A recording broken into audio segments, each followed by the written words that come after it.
వెంకటేశాయ. Hi friends, ఇప్పుడు కల్తీ పాల వల్ల జరిగే నష్టాల గురించి తెలుసుకుందాం. దయచేసి ఈ వీడియో స్కిప్ చేయకుండా చివరి వరకు చూసి మీకు నచ్చితే లైక్ చేయండి, షేర్ చేయండి, సబ్స్క్రైబ్ చేయండి.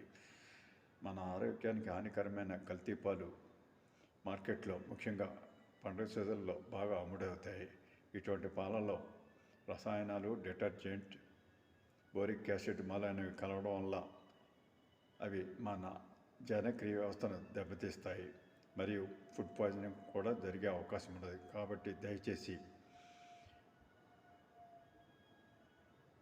మార్కెట్లో FSSAI ఆమోదిత ప్యాకెట్లు ఎక్స్పైరీ డేట్ దాటకుండా ఉన్న పాలు తీసుకోవడం వల్ల ఉత్తమ ఫలితాలు ఉంటాయి. లూజ్ పాలు మంచివా కాదా అనేది తెలుసుకోవడానికి చిట్కాలు. పాలు బాగా మరిగించినప్పుడు పాత్రకు లేదా గరిటెకు మేగడ అంటుకుంటుంది.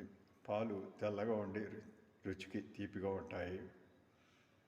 పాలు బాగా మరిగించినప్పుడు మేగడ మందంగా ఉంటుంది. ఏది ఏమైనప్పటికీ లూజు పాల కంటే FSSAI ఆమోదిత